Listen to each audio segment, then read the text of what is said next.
What's up? Back at it. I know we took sort of a break last week. We had Meth Gator Presents kind of sandwiched in with the normal All American beef. But we're back on schedule this week. We got a cool comic by Josh Derstine. Oh yeah. Like I was telling him behind the scenes, like I've been waiting for this for a while. I didn't know how soon it would drop or not. I was impressed with the art. And he's like, I'm 17 or 18 and I'm doing this. I was like, holy crap. Like, what kid today is putting in work like this? Most kids are on Minecraft or something, wasting their lives. This guy's already at it, blowing his peers in indie comics out of the water. So, I'm not even talking about finance. I'm just like the art. I'm just blown away. So, yeah. Tell us about yourself. We'll dig into your campaign momentarily, but yeah, just tell us about yourself and how you ever came to be in this sphere and whatnot. Well, first of all, thank you so much. I've always loved telling stories, and I always kind of drew in the background. I never really took it seriously until I was about 14, and I never really started taking comics seriously until I was about 15. So 15 is really the year where I started studying and practicing and doing all the things that are required to hopefully improve at comic art. But Amarok is a story that I've had in my head since middle school, and it's evolved and changed over the years as I've grown and matured as a person. And so this is sort of at a point where I'm comfortable putting it out to the public. And I think I got a really cool story on my hands that a lot of people will enjoy, especially if you're a big fan of the 90s or fantasy and sci-fi, cyberpunk, that kind of thing. Nice. I think this is going to be a really exciting book, and I got a really amazing team working on it. So I'm very grateful and excited for the opportunity. That's awesome. Yeah, what's up, Papa Cotton? It's funny that you say hola mi hermanos because I just started the other day doing Duolingo Spanish. So it's like, my guys.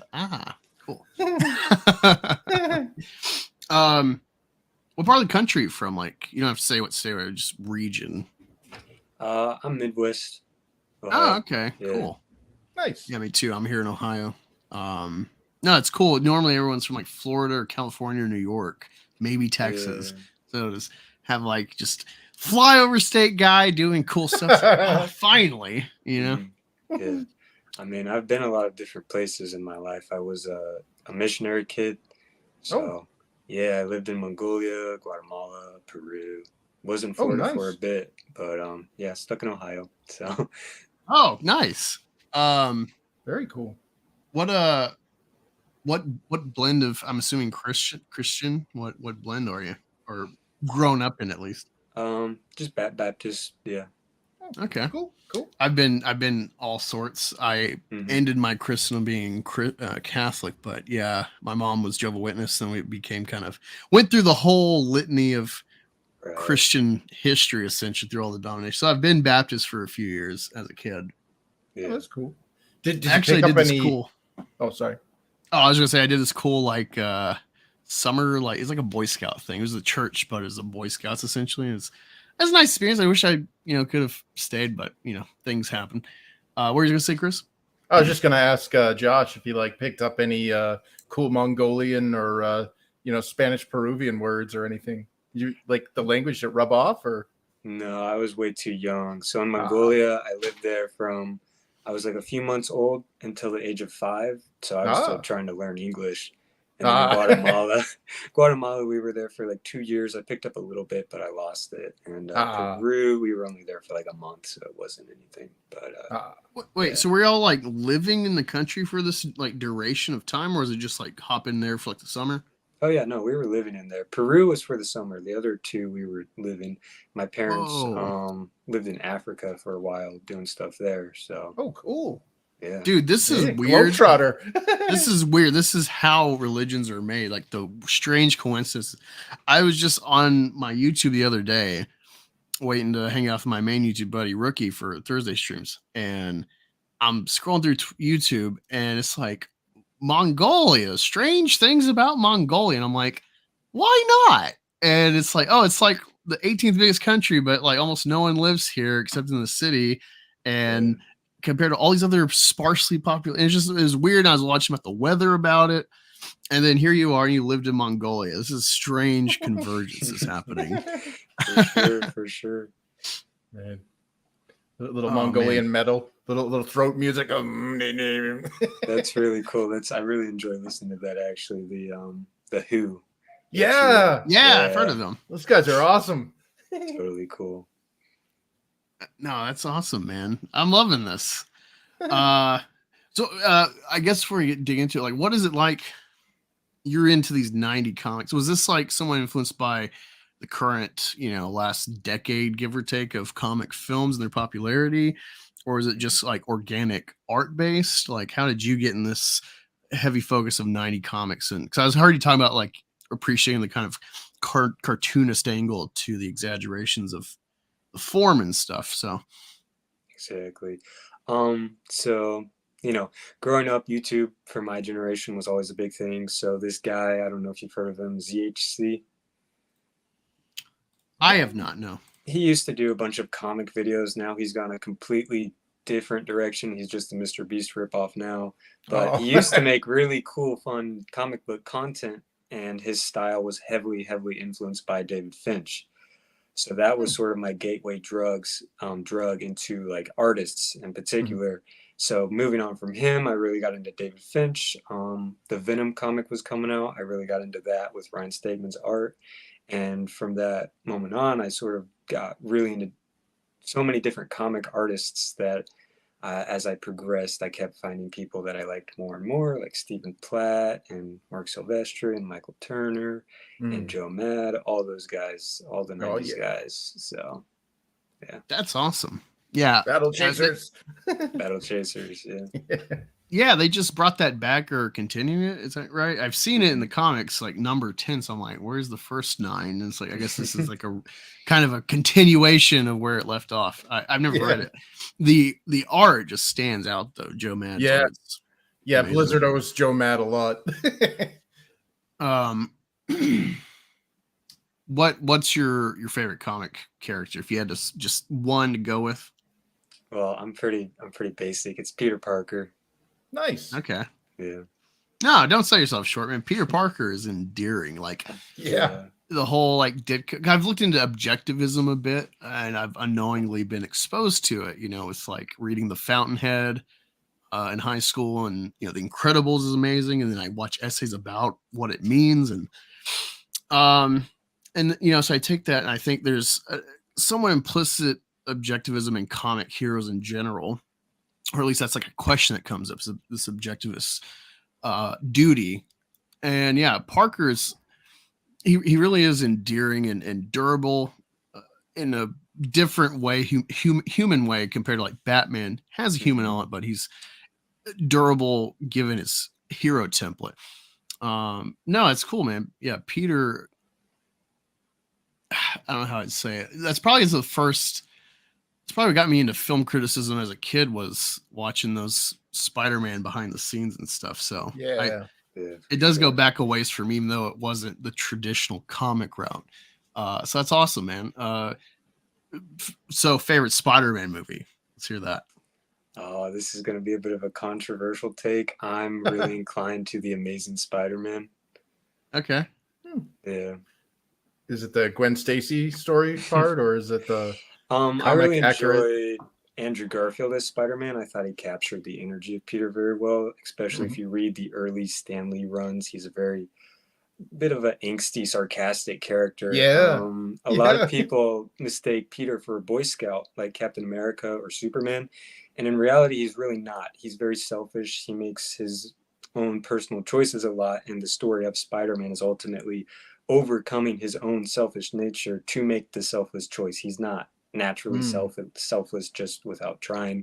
He has to constantly put Spider-Man above himself and make himself altruistic, and it doesn't come naturally to him. And that's really the heart of Spider-Man for me, at least. So Uncle Ben's mantra there: with great power comes great responsibility. That's an awesome lesson. Yeah, this is just making me more and more interested in your book. Like, your book is just artistic. I'm like, wow, that deserves my money. It looks awesome. Luckily, I've interacted with people off of the either I know them beforehand and it's like, oh cool, I want to help them like them, so I want to help their comic. But other times it's like, your crap looks amazing.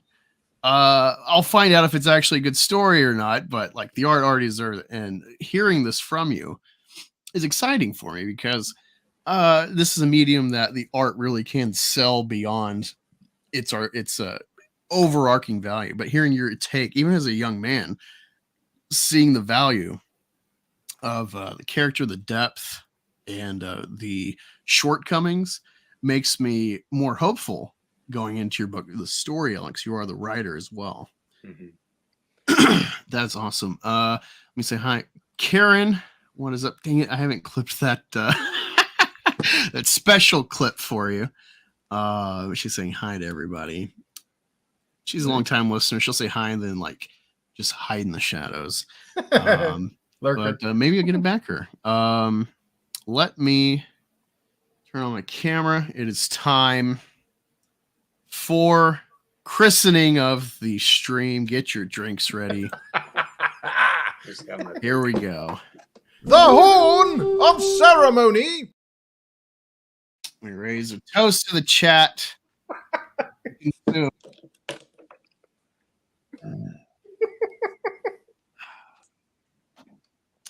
It's that simple, folks. This concludes the horn of ceremony.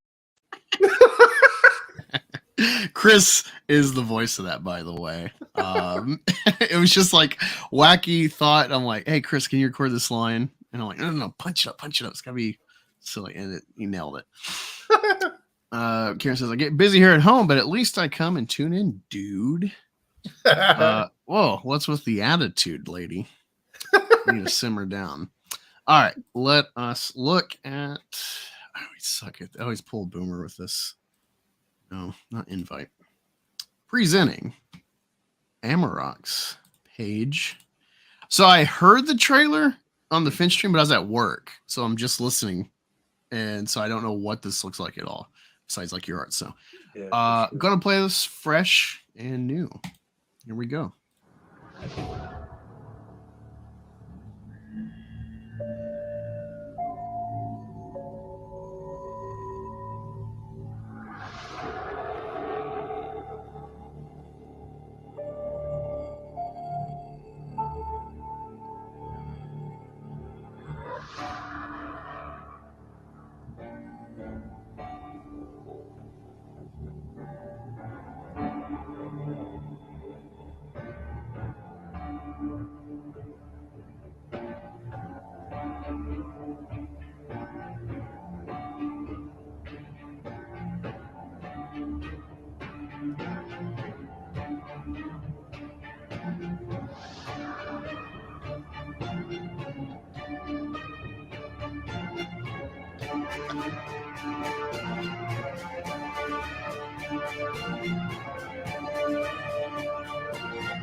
Nice. Oh, I love it. Oh yeah, that is awesome. I was about to ask you this music because the music's all over the place, in a good way. It brought to mind. I don't know if you're a Star Wars guy. Like that's my wheelhouse. But Star Wars guy, yeah. Episode 3, exactly. In exactly. The opera scene. Yeah. Oh my god, that it brought to mind that, and then it shifts, and it kind of has this like subtle crescendo, uplifting but menace as well, like the main Batman theme. Exactly. Oh my god! Then you get like the Snyder little like his musical, composition. You get a little twist of that at the end. It's guitar. Yeah. I'm so glad that you caught on to that because I spent a really long time really making sure that I got the exact perfect theme that I had in my head. And so I worked with the composer, and I did show her the Batman theme, some of the music from Zack Snyder's films, different stuff like that. And I had a very specific idea that we start off very deep and menacing, and then it builds up and it gets more and more almost even villainous in a way. And then it has that epic crescendo with the guitar, because this is a dark fantasy story told in a heavy metal style, and I really wanted the theme to reflect that. So I really wanted to make sure I got it perfect. So very happy with it. Yeah, and Yeah, also that's a little detail. I don't know if you intended this, but the God of War trilogy, I've only played. So it's weird. I played God of War 3 first, and then I went back and played the PSP side stories to 1 and 2 that they put on PS3. So I've never straight played 1 and 2, but I've played the side stories. And the font, it's totally God of War trilogy. I love it. Yes, it just, you give me everything. Oh my god, it just makes it even better. And so you're already halfway through this campaign. That's crazy. I thought it was a little more recent, but well, we are actually doing 60 days, but we're gonna extend 30 days halfway through. I just heard that's a good marketing thing. So Yep. Yeah. Yeah, so I'm very glad. I'm waiting for payday tomorrow to back this, because unlike Kickstarter, Indiegogo wants the money now. Yeah. But I'd rather it be that way, honestly. But at the same time, it's like, well, I can pledge and then wait, we taking my money now. I beat the rush. I think I was there on day 1. I'm not sure. Yeah, the one thing that I don't enjoy about Indiegogo is that it tries to force you to give it a tip. Yeah. So I know your crowd is probably very familiar with crowdfunding, but if you want to back during the stream and it asks for a tip, just hit other and put 0, because it's not going to me, it's just going to them, and they're already taking money. So yeah, it was just by myself. I figured that out a few campaigns ago. I was looking at because I was gonna back, and I'm like, all right, the shipping's this, that, and I'm like, wait, what is that? Like, is that much of a tax? And I'm like, tip? What is this? And it's like, even if I want to tip the guy, it's like I'm being judicious with my money, so I'm like, you're not getting extra. Sorry, bud. Exactly. And then I find out it's not even for the creators; it's for Indiegogo to swindle you. That's the worst part. I wonder how much money they've been making. I feel like there's a lawsuit that could be had for this. I think they're hurting, to be honest. I think because I spoke with somebody, one of the product managers a year or so back, and they're talking about how the infrastructure was never designed the way that it's being used, because a lot of creators actually treat the in-demand like an online marketplace, and that overloads their servers, because they literally are now an online marketplace plus a crowdfunding site. So I think they're just kind of panhandling now to try to recoup some of that. But I don't know what the policies will be in the future. They might even limit your in-demand to like X number of days or something, even if it is continually successfully funded. For sure. Fund My Comic looks really promising, though. It does. I've backed 1 book so far in there. EVS is doing links, I think I've seen. So definitely have to go over there again. Oh wait, I backed I don't know if you've seen it. It's like the Little Mermaid.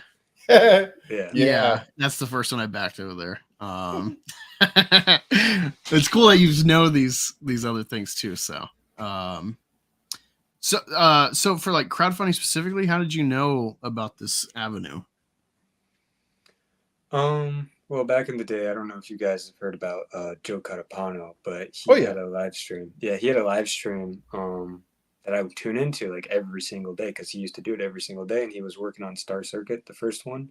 So I was right there, I think before he even like started penciling the full book, just watching him, and that's sort of how I got introduced to indie comics and Indiegogo. And the potential to do this for a career, which is what obviously I'm hoping to turn it into. So, man, yeah, Joe's a great guy too, man. I can't wait for Star Circuit too. Yeah, he's fantastic. He's been no, I think I've seen that, but it was just at a point where I wasn't backing many books. Not out of any malice or anything, just like I don't have money right now. That's a very common story these days. Yeah, I was bouncing around jobs at the moment at that point. So, Yeah, hello, Dynamite R. I think you're a first time viewer here. Appreciate it. Hey. And definitely don't forget to back Amarok here. Yeah. Yeah, somebody's into Inuit mythology and folklore.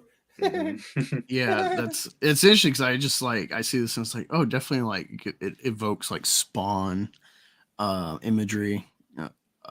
And then like I'm reading the things like, ooh, Inuit. I'm like, interesting. Yeah, for Yeah. sure.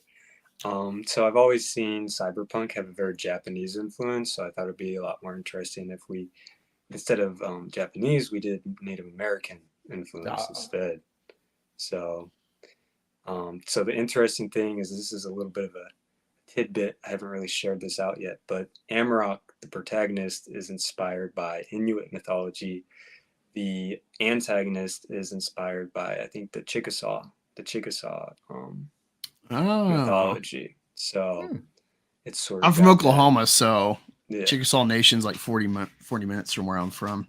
Yeah. Ah, very cool. So, but yeah, it's going to be a story that's sort of like, so the Chickasaw, the villain, is inspired by the ghost of the white deer, if you've ever heard of that story. So Mhm. I thought it would be interesting if we had the protagonist as the wolf and the antagonist as the deer and sort of flip those.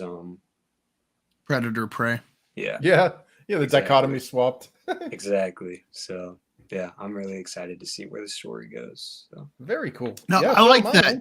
I like that just aesthetically because like, have you ever watched Land Before Time? I need to check that out.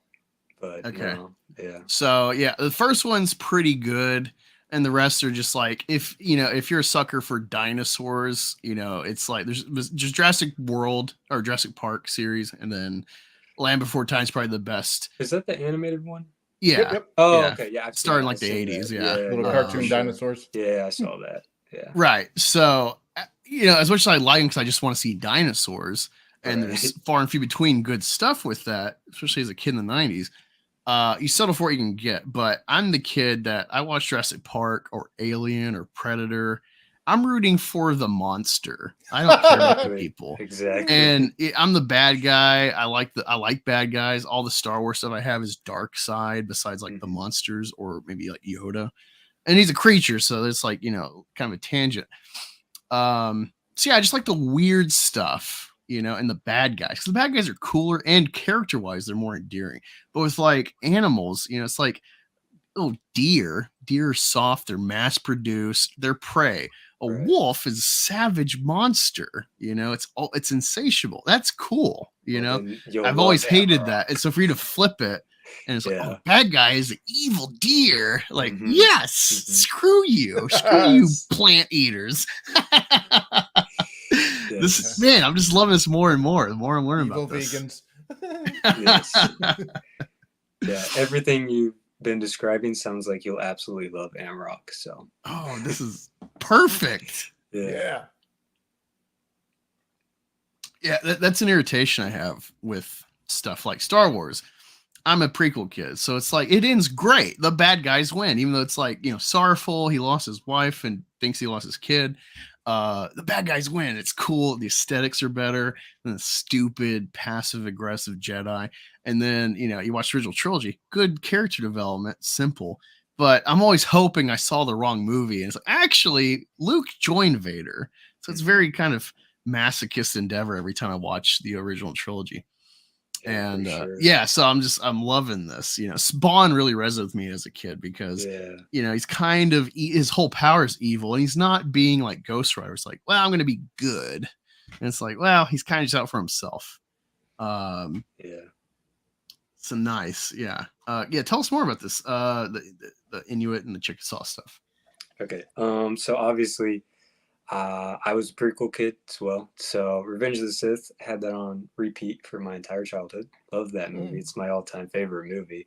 So there's definitely some inspirations from that in here. Definitely some inspirations from Spawn. But other than that, I sort of had this idea that we could take a fantasy world like Lord of the Rings or Game of Thrones and advance it thousands of years into the future to like a Blade Runner time period. So how would a world that involves magic, how would that evolve into the future? And so if you look around at our world, we're constantly industrializing, we're constantly moving forward and really taking advantage of the resources that we've been provided with. And so I figured if somebody were to do that in a fantasy world and we're trying to take something that was as sacred as magic and just abuse it, the magic is sort of sentient, so it would fight back. And so what wound up happening is that it started mutating and the nature started fighting back and trees grew taller after you cut them down, sort of like, Hydra. And then, the animals started mutating. So there's all these beasts running around. And so the planet no longer became inhabitable. So the civilizations had to move into different sections and put up magic walls to protect themselves from the outside world. So magic has been turned into this synthetic drug between this union of unholy union of magic and science that is completely the opposite of what the magic was supposed to be used for. But now it's this drug that gives users different abilities depending on their blood type and DNA makeup, providing them with a unique set of powers. So that's sort of like the idea of the world. And entailing Amarok, he has obviously taken the drug and it has turned his blood into an energy source to power magic artifacts, such as his arm is obviously the main one. And he's a man with a very, very troubled past. And as the book series goes on, you'll get to see more and more of why he's doing the thing that he's doing. Because at the very beginning of the story, you kind of think he's this Batman archetype character, and you very quickly realize that he's not. So, yeah. Sounds like a lot of potential, honestly. Mm-hmm. This could be like never ending, technically. Yeah, technically, that's exactly what I was thinking. The writing style is obviously very inspired by Frank Miller. This is a very character-driven story. Issue 1 in particular has very little. It's a very simple plot for an issue 1, but the complexities really come into play because you are directly in Amarok's mind. And so you are seeing his thought process, you're seeing his internal monologue, and that is sort of what's propelling the story along as he does these different action sequences, and you can sort of observe what is this guy thinking. And you sort of realize very quickly he's a messed up guy. He has PTSD, he's a schizophrenic, and he's on drugs. So Wow. he's completely unhinged. So the second half of the story in particular definitely deals with how unhinged of a person he is. And maybe this is all not even real. Maybe it's all in his head. You don't know. You really don't. He's an unreliable narrator. So you ever read the Max? Yes, I love the Max. And the Sam Keith art, is superb. So I've been told to read the Max. So I'm a novice. I got into comics because of Comicsgate.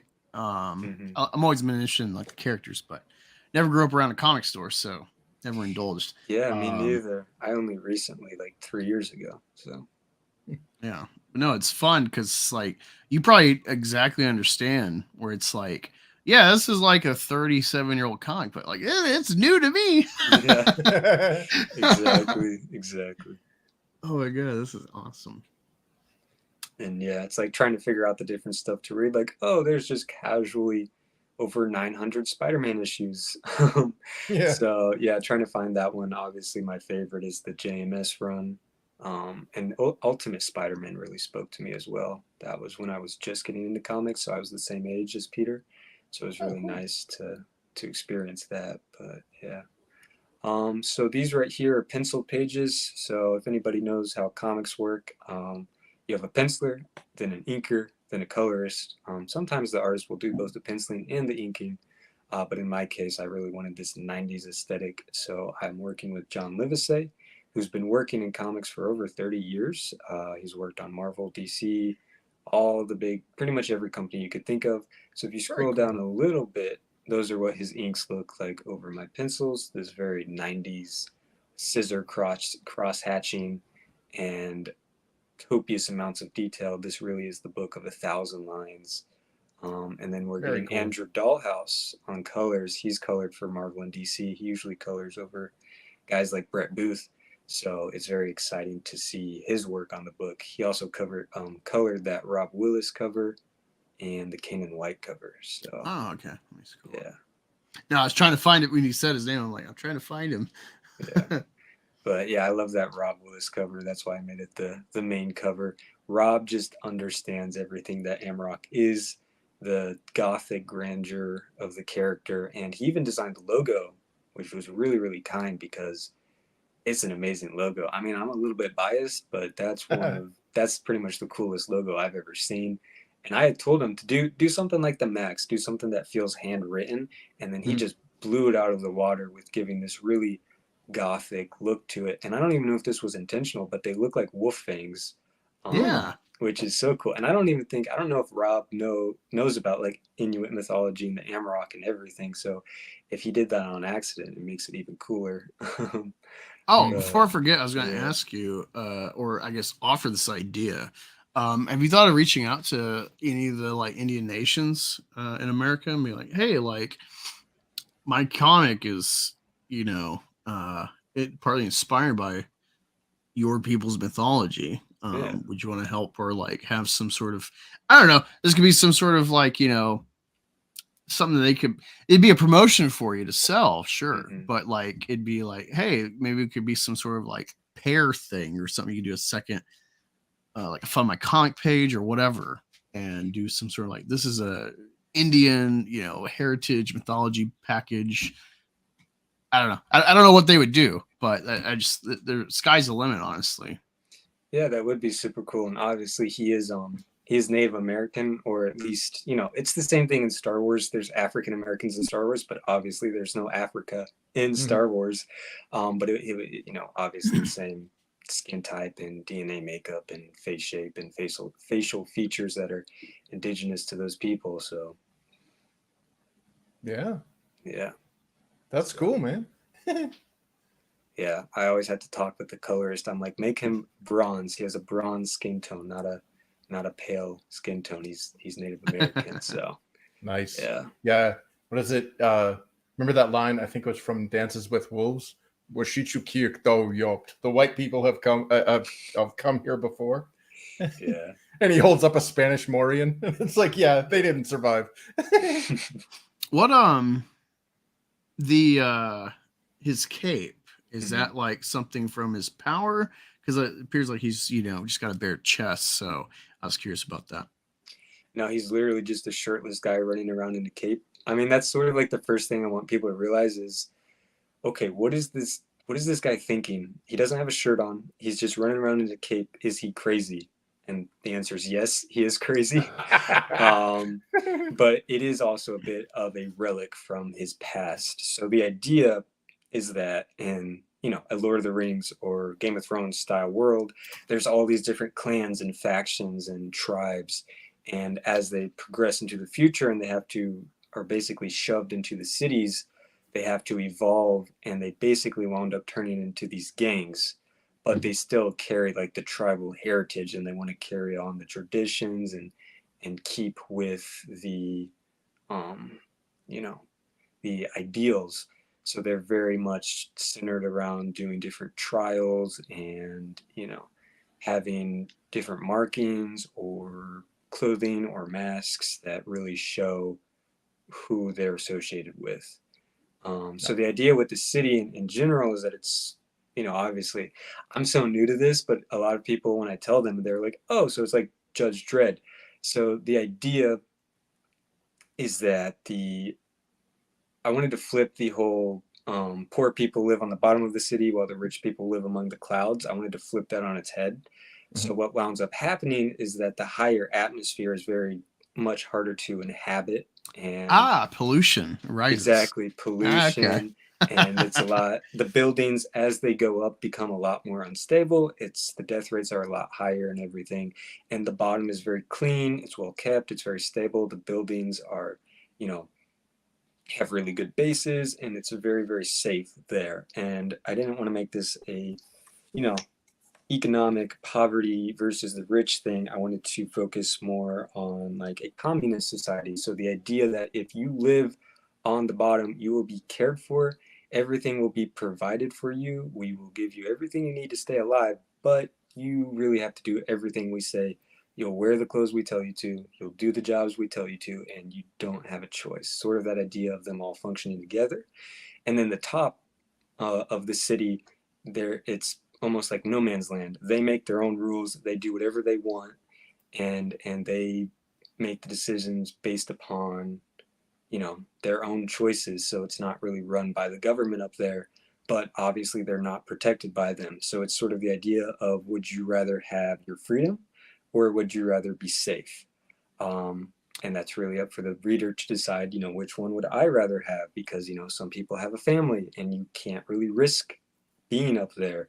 But the top side of the city is definitely pretty much overrun by gangs, and having the gang wars and these sort of tribes going at it with each other. So that's sort of how the world is set up there. Nice. No, that's interesting. I like how you flip that.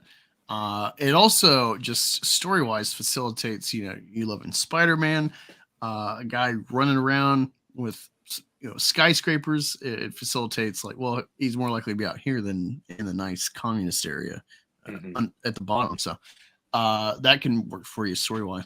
It made me think of, like, this is the thing I've noticed. Everything's topsy turvy with your idea of inverting. You know, high up is where the pores are, more or less. I don't know if you've noticed this, but like food shopping, it's like, all right, if I want a box of Twinkies, it's like $3-4. If I want a head of lettuce, it's like $2 for one head of lettuce, which lasts you like a couple days for that specific dish. But it's good for you. At worst, it's like iceberg, where it's just water, maybe some vitamin A. But it's like, that's good and natural. But like, they make you pay more for like less produced stuff, for healthier stuff, versus it's cheaper to buy trash. Yeah, for sure. It maybe it's because the system's gone so far where like it actually is cheaper to make fake crap, synthetic crap. But it's like, I think about it's like, how do we get to the point where we've flipped it? It's easier to be rich and healthy than used to be. It's like, well, the poor people were arguably healthier and less likely to be fat because they were barely getting by. They couldn't afford a lot of food. And now it's like fatness and whatnot. It's like, oh, poor, you know, it's more of an indicator. I've just thought of that. So it's cool that you have an element like that in inverting it too. The whole idea with Amarok is inverting classic storytelling tropes. So very excited for people to see it. Because there is like probably like 5 different key moments in the first issue where you're expecting this one thing to happen and then it just completely flips it on its head and you're just like, whoa, okay, I wasn't expecting that. But yeah, with issue 1, he actually starts out in the lower city. So it's like these intoxicating buildings that are just like, even if you like look at the 3rd page or the 5th page, there's so many buildings and they're so close together and it's like very overwhelming. And so in issue 1 he starts off, and so the Amarok has been in the city. He's been this thing that's been going on for 5 years, and different patrols of the soldiers have gone missing randomly and nobody knows exactly how. And so the legend and the myth has spread that there's this giant monster that's coming around killing everything, because nobody's lived to tell the tale of just this guy absolutely obliterating different patrols. So within the story, he is a sort of myth and a legend himself. So yeah, that's cool. No, I'm refreshing because Dynamite Art said she just backed a little bit ago. Awesome. Thank you. Sorry, continue. But yeah, so basically, as we start out, you sort of see him as like a Batman vigilante. He's taking down the crime, but he's really just taking down the law enforcement. And obviously, because he's the protagonist, you sort of assume the law enforcement is the bad guys. But as the story goes on, you're like, well, who's really the bad guy here? Who's doing the right thing? Who's doing the wrong thing? Oh. Oh no! As soon as you said like, actually, he's taking out the cops, and I'm like, well, what's the difference? Yeah. Because it's like there's a very specific scene where up until that point you're like, yeah, go Amarok, get him. And then there's a scene where you're like, oh, wait a second. Should I be rooting for this guy? Is this guy morally correct? Doesn't look like it. So I mean, it's a scene I'm very excited for, and it's a little bit of a spoiler. There's not a ton of people here, so if you want me to talk about it, I can talk about it a little bit. I think it would be fun. Yeah, Okay. I'm a guy. I look up like Star Wars releases before you learn the sequel trilogy sucks, but I was digging into any spoilers because that just accentuates how I can analyze it going into the movie. So I'm totally fine with spoilers. So if you go up a little bit, all of those guys are masked, but in page 1, actually, this guy, he's a bit of a rookie. He takes off his mask on page 1, and so that's really the only character that you can see the human face of and sort of sympathize with, and see it through his eyes. So I definitely wanted for him to feel like a chivalrous knight. So he's got that mustache, and you he's can tell putting his helmet on his head, like raising his visor. Yeah, you can tell maybe he's a little bit on the edges against. He's a young gun. He's a rookie, so he's going to do things that are a little bit rebellious. If anybody's been in the military, you have to have your mustache trimmed to a very specific, very specific length. So you can tell if you have that background. Obviously, it's such a minor detail that I doubt anybody would actually notice. But if you have that background, you can sort of see that and be like, okay, this guy's he's a young gun. He's cocky. He thinks he knows what he's doing. And so as you go down, he's sort of the guy that hears Amarok coming. On page 2, if we can go down there. Yeah, that little middle section, he hears him, and then he's like telling everybody like, hey, get ready, he's coming. And then if we go down to page 3, you got that epic reveal of the Amarok. And then, page 4 and 5, he's going to start fighting. And then I didn't realize this was a sequence, so you started guiding us through this. Yeah. Normally it's just random pages on a campaign. Oh yeah, no, it's all pretty much consecutive, I think. Yeah. That's cool. Yeah. I think if it's not clear, maybe you could edit your campaign just to be like, here is like a boom, boom, boom opening sequence.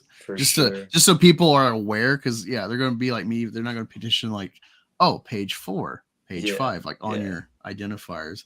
Once I get the finished art, I'm waiting on the colors and the inks and the letters and all that stuff. I'll probably do that and update it so that it's like a nice little story for people to get into. Really quick, it's funny you said about the military thing with the stash, because it's like, I'll bring up pictures later on here, but I'm ex-army and I've been deployed. Nice. So there's like details I notice, or like there's things I get really irritated. I'm not one of these like, yes sir, patriotism after service. Like I don't really care. I have my own perspective. And so I don't care. I was never like, oh, I gotta have my suit perfect. It's like I just want to pass inspection and get out of here. These are the elements I don't care about. I just want to go to war, do war stuff. Everything else is like, all right, let me check the box. But one thing I really hate in films, and this is age old, they almost never get it right, the berets. The berets wasn't common in the military besides the Green Berets, maybe Rangers, till recently. But even as a dumb private in the army, like you put effort into your beret, you shave it, and then you wet it, and then you form it to your head. The leather band like kind of sticks to your head. It sucks in the summer. But it's got a form. And then I was watching Major Payne the other day, and all these guys, it's like they just took the beret out of the bag and put it on their head. Like, yeah, we're a military film. And it's like, you put no effort. That annoys me. But normally I assume they got like no military visors. It's just idiots that like they Googled thing and they don't know the specs. And so the fact that you included that, like I would not, as an ex-military guy, pay attention to the mustache thing. Besides being like, oh, he's a cop, there's rules compared to normal people. I wouldn't think that deep that you put the effort in of that awareness. So it's just another little detail. It's like your attention to detail, your view of storytelling and characters. You got a well-rounded sell right now for this outside of your art. So I'm just more and more faithful going into this. Yeah, very, very detail oriented with everything that I do. So, you know, obviously nobody's gonna notice or care about the mustache, but it's like it's my world. So it's like I want it to be there. I need it to be there. But yeah, so the sort of idea is that basically he goes through and he effortlessly kills all these guys. And Oh, the yeah, last top the killer. last yeah the last guy standing is the mustache guy. So he does the classic thing where he starts begging and he's like, no, no, please, I have a family, don't kill me. I have kids, I'll put away, I'll resign, please don't kill me. The fight's over, you win. So in any sort of normal sort of hero, you would see the Punisher or the Batman, and you'd have this sort of moral recognition of, okay, we're done here, I don't need to continue. And Amarok just grabs him by the hair and continually slams his head into the ground. So immediately you're like, whoa, okay, this guy is not the morally correct guy that I thought he was. He does not care. You are using this opening to define there are no walls necessarily for this character. He's not going to fit cookie cutter, and it's gray. Correct. I like this. Correct. And then we have the thing where we're subverting expectations a little bit, because I really enjoyed the moment in Avengers where it's like, I have an army. And then he's like, we have a Hulk. And then the Hulk comes in and just completely starts smashing things. So the sort of idea of calling in the cavalry has always been a very protagonist thing. It's like the protagonist is down on his luck and he's getting beaten. And then suddenly the Avengers show up and they come to save the day. So in this instance, the mustache man, he's the guy that's getting beaten. And then Amarok turns around and suddenly there's this massive Hulk-like pit-like character that's just looming over him, and he's just like, okay, I messed up. So the actual idea with that is that because the attacks have become so frequent on these different patrols, they have started imbuing each patrol with a soldier that has the magic drug, so that it's almost like a cop-out in case they do get massacred. So in this particular patrol, one of them is essentially like a skinwalker. So when all or a lot of the men die, he takes their souls and he combines into this giant demon sentient being to essentially be a last resort to kill Amarok. Now, obviously, that's a heck of a contingency. Yeah. Right. I haven't revealed that. I'm just like scrolling. Wait. What did I miss? Yeah, exactly. Like, I want to see this on Star City.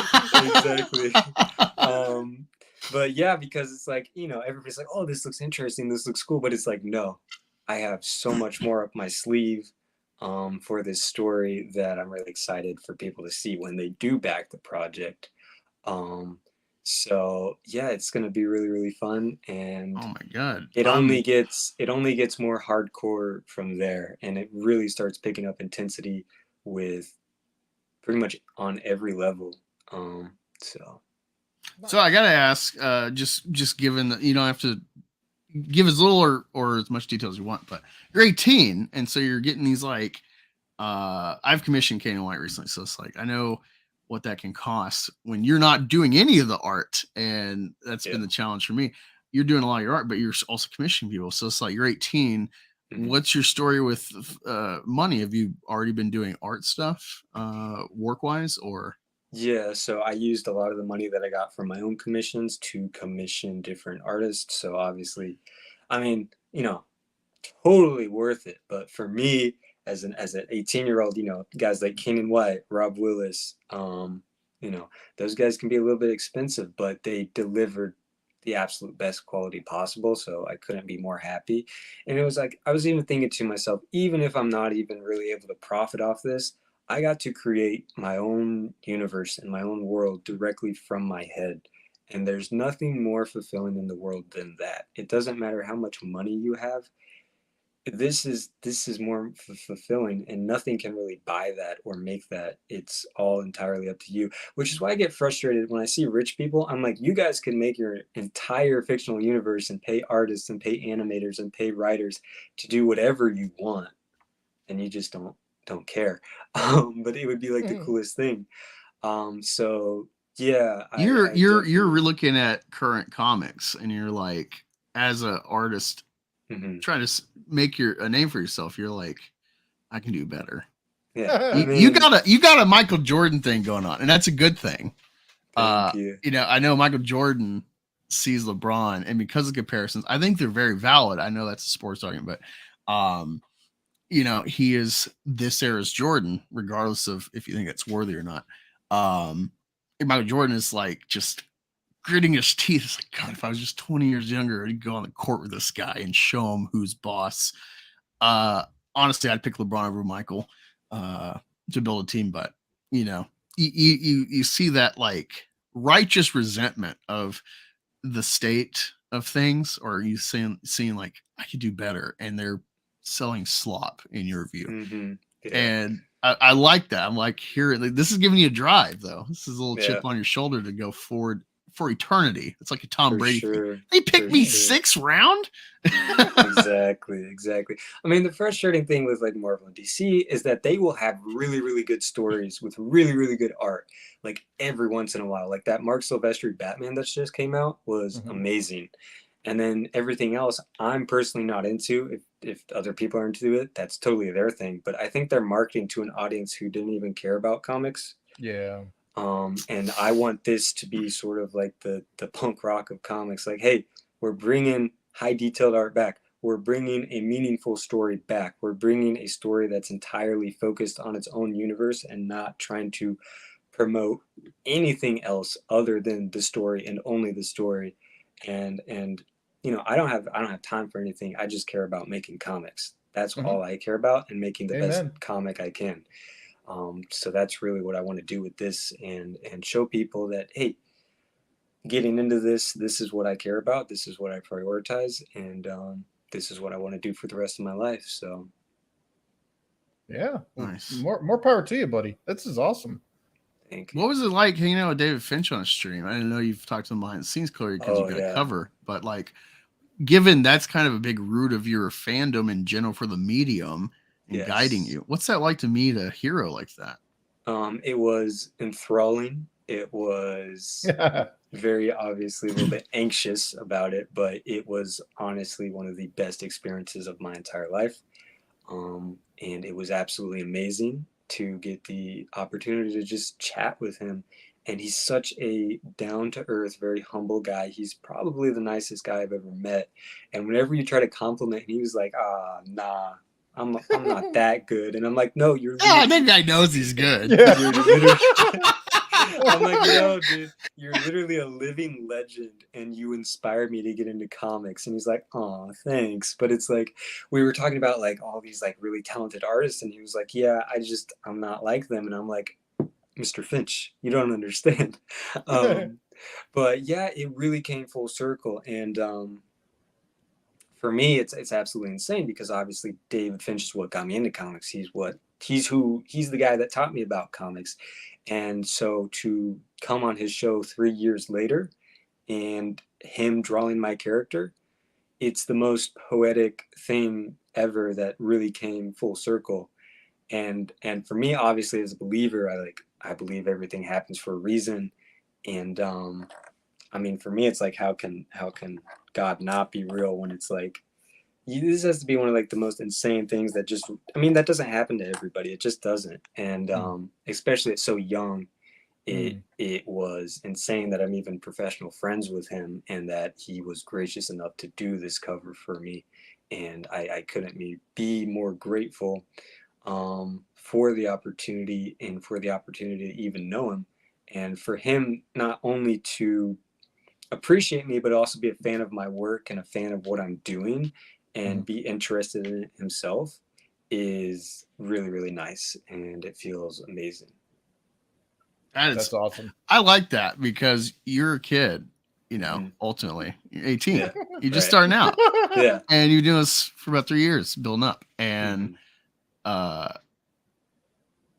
given, you know, for me, you know, CG, this has been like 6 years of like awareness, not always in the discussions, you know, each topic pops up, but overarching, you know, it's like there's a negative feeling about the industry, largely well deserved, both in the books and the films, but then also like people running the stuff, making the stuff. So to hear your story, modern day, current, and it's so positive and happy about current people in the industry. It's like this needs to be talked about as well, is kind of my point, where it's like we need to be hearing this as well, because I do get irritated in this echo chamber, more or less it's an echo chamber of it's mostly just negative and yeah, we're winning. And it's like, yeah, it's cool, but I want to see like objectivism, fair play, fair criticism of like, here's positives, and hearing your stories, like we're not hearing enough of this. And for sure. That's one of my main things, is that I want to distance myself from any sort of like hate or anything as much as possible. It's like, I don't really have time for that. I don't have time to indulge in that. Cause I don't care. It doesn't matter if I like it or not. I want to give something that people can relate to on a personal level. And I feel like with our generation, we are starting to lose this idea of great stories. Everything has turned into a revamp or a redo or a sequel or a prequel. And there's nothing original anymore. And when there is, it either sucks or it doesn't get seen. It doesn't get shown out. Like when Robert Eggers released The Northman, sadly, not a lot of people went and saw that film, even though it was very, very creative.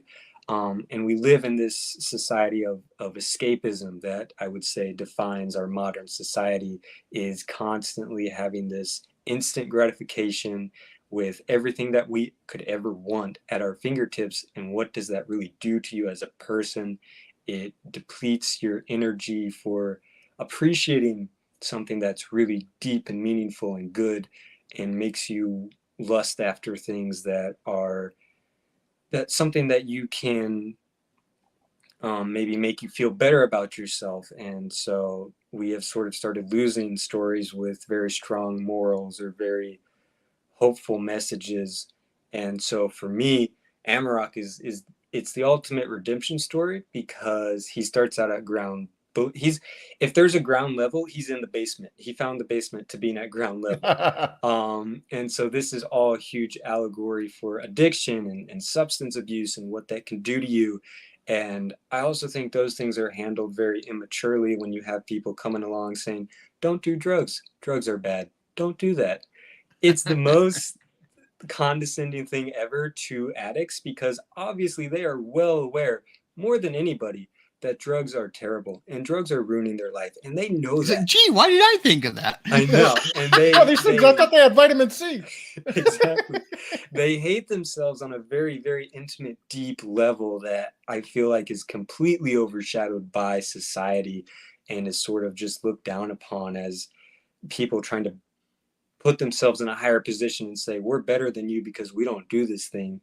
Or even with the young men of our generation, there's been a rise in sort of, incelism, and not really men that are very isolated and not connecting with society. And because of that, it turns them into very just shells of a human being, and they just completely shut themselves off from society and are just, they have all this negative energy that they don't know what to do with, and it causes them to be very aggressive. And instead of trying to help them and really say, hey, this is not what being a man is about, or being a person or a decent human being is about, we sort of just kick them off to the side when those are the ones that need the help the most. And so this book in particular, it's a warning against your ego. And this is ultimately a book that long term is the crucifixion of ego.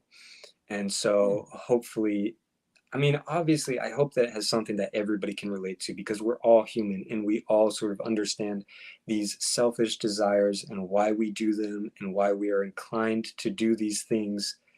And so I sort of want to meet people where they are, and then through Amarok, hopefully show a level of growth that is very inspiring and very realistic, because he's not just going to have a moment where suddenly he's a goody two shoes and he's the best guy ever.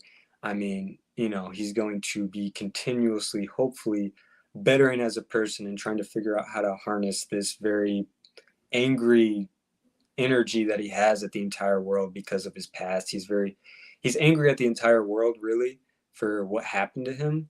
And so we're sort of exploring a broken man who just hates everything. And as the story goes on, we can sort of experience what life is like for him and ultimately where he winds up going as a person.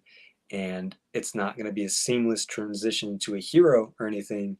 And he'll probably wound up like relapsing a lot on different morals that he might have internalized. And so you really get to experience this very organic character that's not really bound, like you said, by any sort of set in stone story structure or, you know, character development. I hate linear characters that continually progress and never, you know, branch out, and they always stay on one continuous path. That's very boring, and it's a very poor representation of humanity as we constantly evolve and change as humans.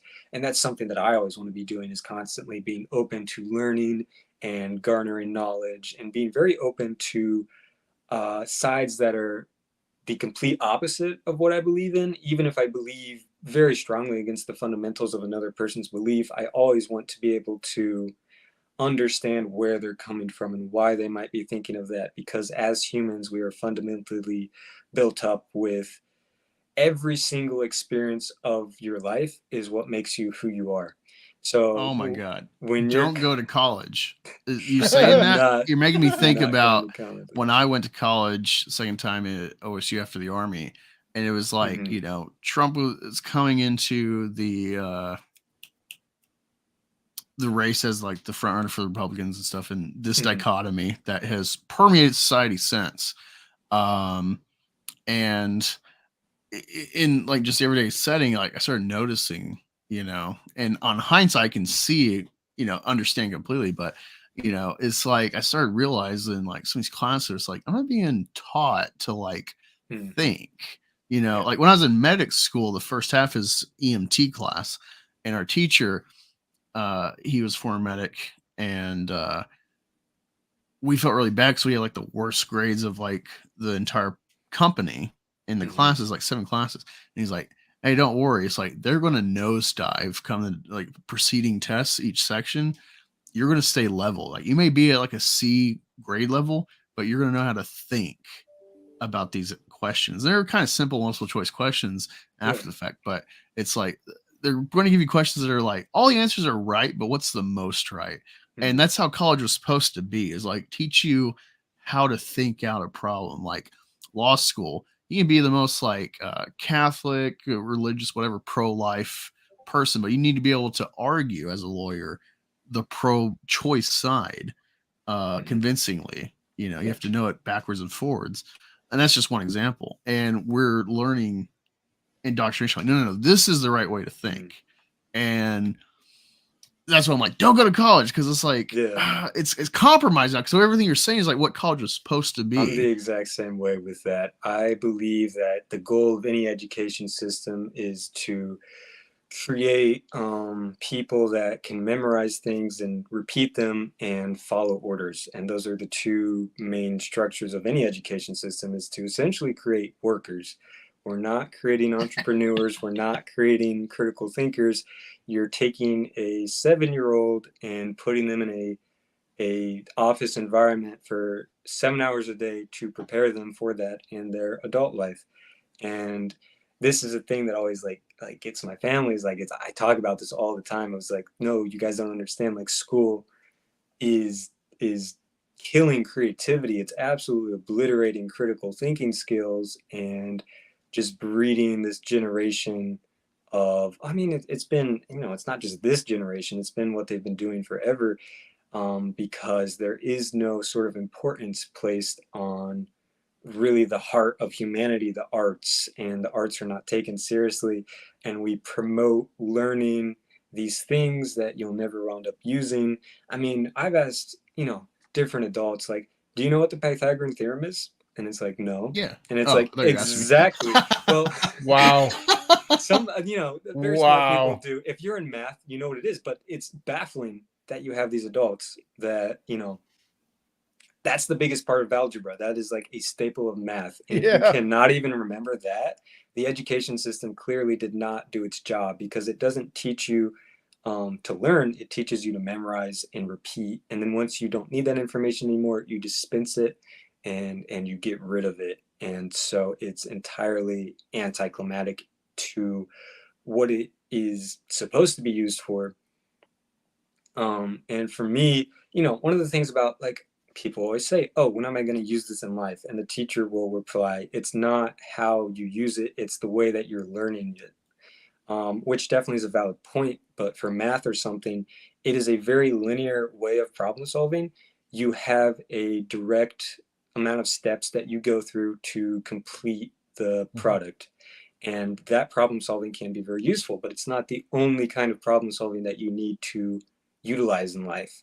So one of the things that's commonly overlooked with art is that art in and of itself is problem solving. It is the fundamental basis of everything that problem solving is about, because obviously your first problem is that you have a blank sheet of paper. Okay, what are you going to put on that paper? Okay, once you figure that out, there's an infinite amount of options that you have to choose from. And as you continually dwindle it down to getting to the finished product, you're met with more and more problems that you need to solve. But you're not necessarily sitting there and saying, okay, I'm going to do this, and then you do it. And then you take a step back and you're going to say, I'm going to do this, and then you do it. It's a much more organic of just making stuff up on the spot and solving your problems immediately. So say you want to draw Spider-Man. It's like, okay, what pose are you going to put him in? There's a billion different things you can do. What setting, what camera angle, what lighting, what anatomy are you going to use? What style are you going to draw in? What kind of lighting are you going to have? These infinite amount of problems that, as an artist, I don't think we're normally thinking of in a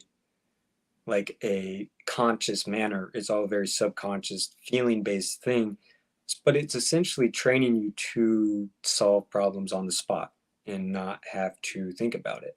So it's a much more kinesthetic way of learning that I don't think is often promoted in the schools, and any sort of art form is usually looked down upon as sort of this pretentious, flavorful thing that, or it's a hobby. a That's hobby nice. that's not actually useful. When in reality, I think it's makes you a much more introspective and willing to learn person, because if you've ever tried to draw before, you understand how frustrating it is and how it's really the journey of a million steps, and you're constantly climbing that mountain in an effort to improve. And I hate this idea of talent where some people are just better at it than others. And when in reality, it's really just people that are putting in the hours, people that are putting in the work, people that are motivated and driven for it. And one thing that I'll forever be thankful for is that my 7th grade history teacher, that I'm still very good friends with, instilled this idea within me that you have to find your passion. If you don't find your purpose in life, you're going to live a meaningless existence that is completely unimportant to anything.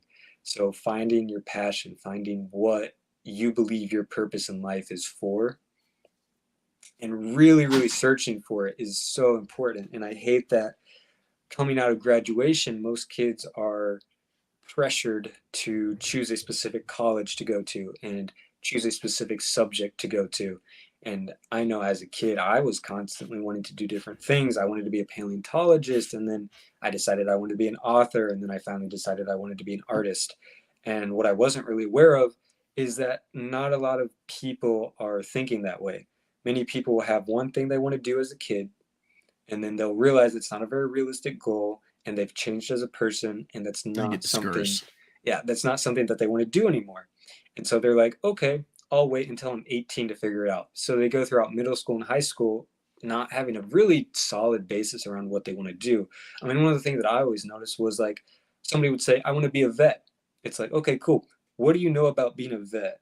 And they're like, animals. And it's like, okay, what is a typical workday going to look like for you? Is that something that you are going to want to spend every single day of your life doing? And the other thing, is this something you would want to do for free? Is this something that you can, like, if money wasn't an issue, would you still want to do this thing or not?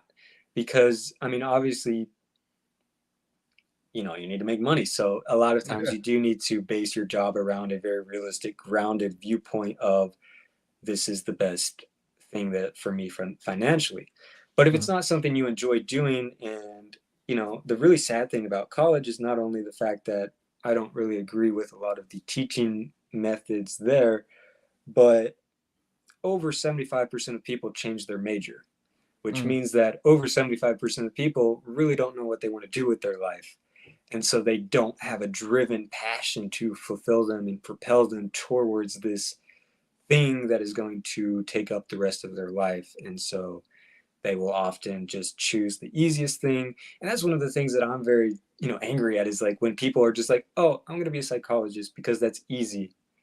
And it's like, you have to be a very, very specific kind of person to be a good, helpful psychologist. And so for it to just be taken so casually, I think is a disservice to a lot of people. And when you're not taking it that serious, it really just goes to show your work ethic and really what you think about life. And it's very sad to witness, especially when you go to college. You're essentially going into a trap, unless you're going to be a doctor or something that makes an insane amount of money. You're going to be paying off your debt for at least a decade, you know, maybe more. And you're really, honestly, you're asking a bunch of 18-year-old kids, here, make this $60,000 plus, because that's assuming that it's like $20K a year going for 4 years. Make this $60,000 plus bet that this is what you want to do with the rest of your life. So you're like gambling away your life. And it's almost like a pyramid scheme. And it's just like, yeah, it's the normal thing to do. Instead of trying to get a job or really making sure that I need to go to college for this. Because, for example, you can go to college for art. That's fantastic. Some people need that. The main advantage of going to college for art is that you are surrounded by like-minded individuals that want to do the same thing as you. So it pushes you to be better and to grow faster and to strive to be something better than you were before. But because we live on the age of the internet, you can practically learn all of this stuff online. And so if you're disciplined enough, you can learn it on your own, and you don't need to pay those copious amounts of money. Now, I understand if you're going to college to be like a doctor or something, that's not just something you can do on your own and then show up in the office one day and be like, here's my resume. I've done. I stayed at a motel. I've watched so many YouTube videos on this. I got it. Exactly. So it's like there are some things that require a college job, or for me, a very smart idea if you really are still looking for what you want to do. Because to me, it's a very like heinous thing that we are not teaching passion classes, as I like to call them, which is a class that would be dedicated to spending your time figuring out what you want to do and doing heavy, intense research on those things. Because not only is it fun, right? Because everybody's sort of excited and they have these different dreams that they want to fulfill. So it's a class that you're going to want to put a lot of effort into so that you would do. And we don't really have those classes at all. And so going to a community college or something that is, you can either get in free very easily, or doesn't cost a lot of money and has a very broad class like business or something that you might be interested in, but you're not exactly sure and you just want to test it out. So does it, for example, if you want to be like a hair salonist, you don't exactly have those tools at your disposal, but if you go to a community college, you'll have those. So I think that idea is good, but really figuring out what you want to do, making a very structured plan for it, and then following through with that plan, I think is something that a lot of younger people need to do.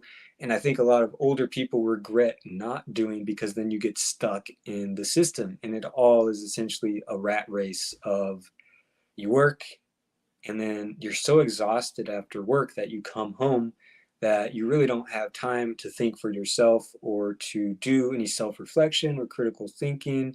And you really have to make a big effort to do that. So what usually winds up happening is that people just do very gratifying tasks and then they go to sleep and then they wake up and they do the same thing all over again.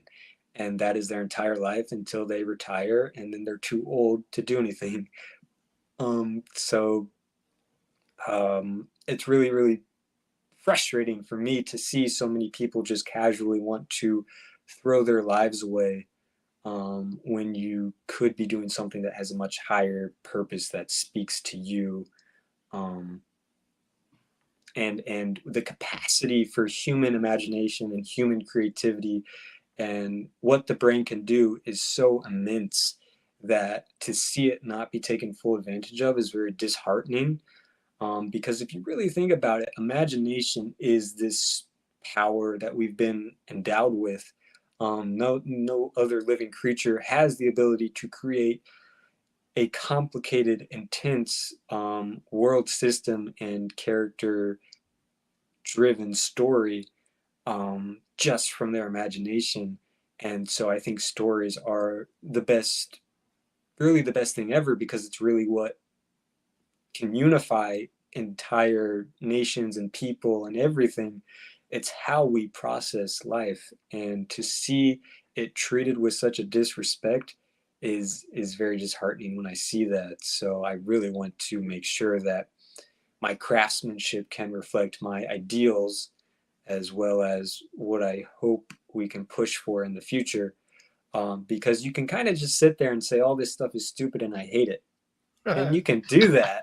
And that's valid. That's your That's choice. the first step. Mm-hmm. Yeah. But then if you don't do anything to bring your own ideas to the table and you're just kind of sitting back and saying, that's stupid, that's stupid, that's stupid. It's like, okay, you're part of the problem. You need to be pushing for and supporting creators who are constantly trying to infuse the heart of creativity with every project that they're on. And that's why it's so vitally important for me to support those people and to tell stories like that. The fact you've said all this, you're 18, it's like you've probably encapsulated everything I want to promote on your own in like 10 minutes. That like other people that are like, they're in this fight, you know, maybe they're born and bred CG, you know. I feel I am, but I wonder sometimes about certain aspects, but whatever, I'm in the fold. But it's like, I'm not hearing this enough. I'm not hearing like this mission statement that is like assess, analyze, address the problem, but work for a solution. It's like there's a vein of that in our sphere, but not really. It's more of like, oh, look at the other side. Well, we're not doing that thing. And it's like, correct. You're just addressing half of the issue. So I'm flabbergasted. How involved is like your family and or father specifically in your life and with this project specifically? One thing very quickly that I wanted to comment on is that for me, I'm just trying to sell my product to everybody. So I don't care if you're CG. I don't care if you're super duper into the mainstream comics and you love that stuff. If you think this looks cool, great, buy it. That's all I care about. Yeah. I don't care about your agenda or anything at all. You can believe the exact opposite of me. Cool. If you still like my story and it resonates with you, that's all that matters. I am the deliverer of the product and you are the consumer. So, you know, but yes, I'm very blessed. Sorry. I didn't want people to worry about your association, whatever. Yeah. I'm on the edge. I'm just punk. I'm like, I don't care about anybody's thing. If you want to promote my book, sweet. If you want to buy my product, sweet. I don't care what you believe. I just want to talk comics. That's my whole thing. But yeah, my family, I'm very gracious and grateful to have a very supportive family that's very involved in my life. And obviously I have fantastic parents and they really disciplined me very well. And for example, my dad especially, he's like, you know, I see this happen a lot. And it's very sad because there's a lot of these Christian kids that are only really believe in Christianity because it's what their parents believe and it's what their church believe and it's what the people around them believe. And they have never had any critical thought about it whatsoever. And again, like you said, it's like an echo chamber of thought. And so it's very disheartening to see that. And one of the things that my dad made sure to tell me that's very important is like, hey, figure out what you believe. It doesn't matter what me and mom think. You got to figure out what you believe and why you believe it and figure it out. So my parents I have to credit almost everything to them, of course, because they have instilled in me a mindset that is constantly seeking out and curiosity to learn about things and to see the bigger picture and to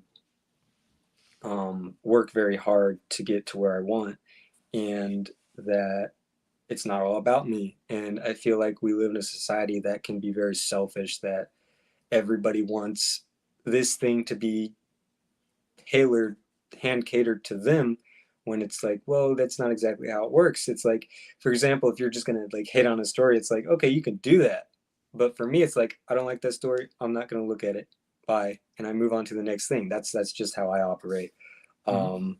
But yeah, so I'm very grateful that my parents are so involved, and that they're very sort of against this sort of legalism view that Christianity can often impose, that often winds up breeding very hypocritical people that are unsure of what they actually believe, maybe. And so they've definitely instilled in me a, you know, in Christianity in specific, I believe that your relationship with God is the most important thing. Obviously, that trumps all. It trumps any tradition or anything like that. It's He's the ultimate thing. And there's actually a really good movie. I'm sure you guys love Martin Scorsese. You're talking about Silence? Silence, exactly. Yeah, wow, exactly. this kid knows Silence. Adults don't know this movie. Oh my god. That is a movie that I would recommend that everybody watches at least once in their lifespan. I wish they would show it to every church, honestly, because it perfectly exemplifies the issues within any religion specifically. And it opens up and you're like, oh yeah, the Japanese are the bad guys, they're killing the Christians. And then as it goes on, you're like, oh, they have a very valid reason as to what they're doing this for. Destroying our culture. Exactly. Yeah, and it's so just, you told me, yeah. if you can't even take the time to learn the culture of who you're trying to give your message to, then I get very frustrated when people are like, I've brought X amount of people to Christ. And it's like, that's not like a bragging point. Like you're just looking at them as like numbers. Just like, I wish people would look at other people like human beings and really take time to get to know them and build a relationship with them. And, you know, for me, it's like, you know, whenever this has been a nice stream, but like whenever I go on other streams, I'm not always bringing up my faith. And for me, it's just like, I don't need to. And I feel like hopefully other people can see that, you know, I have a lot of the values that are very close to that, and maybe be interested in it then. And then it's like, I'm not trying to push my own agenda on anybody at all. This is what I believe. It's cool if you don't. But you know, that's how I like to demonstrate my faith, or whatever you want to call it. But for example, in Silence, like they did not even realize that they were telling the Japanese, follow the Son of God. And for them, the Son of God rose every single day because it's just the sun in the sky. They didn't know, there's not a word for SON, the actual sun. So it just is a complete malustration. I hope I used that right. Of what they actually wanted to do, and you saw that a lot of the Japanese started following the preacher rather than God, which is, I feel like a lot of people can go down that path of follow me, I know what's right, and you need to do this, this, and this to be saved, and find salvation. When it's like, really, you should just be looking at the Bible and what God says, if you want to get into that stuff, obviously. But yeah, anyways, so my parents are obviously, you know, like I said earlier, they're missionaries, so they're very, you know, Christianity is a huge part of their life, but it's not just the religion, it's their relationship in specific. But yes, they've been extremely supportive, and I'm very, very grateful for that, especially because they are probably some of the least knowledgeable in pop culture people that I've ever known. They know very, very little. I mean, obviously there's different, they're a bit older, so there's different like older movies and stuff that they like, but they grew up sort of around these family friendly movies, and that's it. Like that's where it kind of stopped for them. And so, you know, for them, they're not really into any of the stuff that I'm into. The only reason that they've watched Star Wars is because I was into it, right? The only reason that they've seen a single superhero movie is because I'm into it. And so for them, comics is so outside of their stratosphere of what they understand and what they know, that they know absolutely nothing. I mean, of course, now they know who Todd McFarlane is and David Finch is because of me. But before that, they had zero interest. They didn't care to learn about it. But they've done very good in trying to be interested in the things that I'm interested in and promoting that, hey, you can do this. If you think this is what God wants you to do and you believe that you have the determination to pull this off and to actually do this for a living, then go for it. But we're not going to hold your hand and help you along. You have to do this yourself. So that mindset in particular, I think, has been very useful in for me developing as a person, and has also just helped me in all my other aspects of life as well, but very particularly for this comic. So I'm very grateful to have a supportive family, even if they don't understand things like what a morally gray character is. And they're like, oh yeah, this is my kid. He's making a comic about a bad guy, but he's gonna be good, maybe. And I was like, oh yeah, sure. But yeah, it's like nice because it's like, and I'll tell them because it's like my grandparents want to buy it, and I'm like, guys, this is not your kind of story. You're not gonna like this. You're not gonna enjoy it. It's kind of brutal.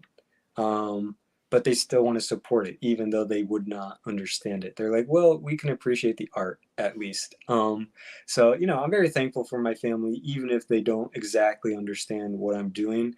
They do their absolute best to try to support me with it. And that's awesome. An amazing thing to have. And I've been very blessed to have such a supportive family that believes in me, which is great. And, couldn't have done anything without them or any of the friends that I've made along the way.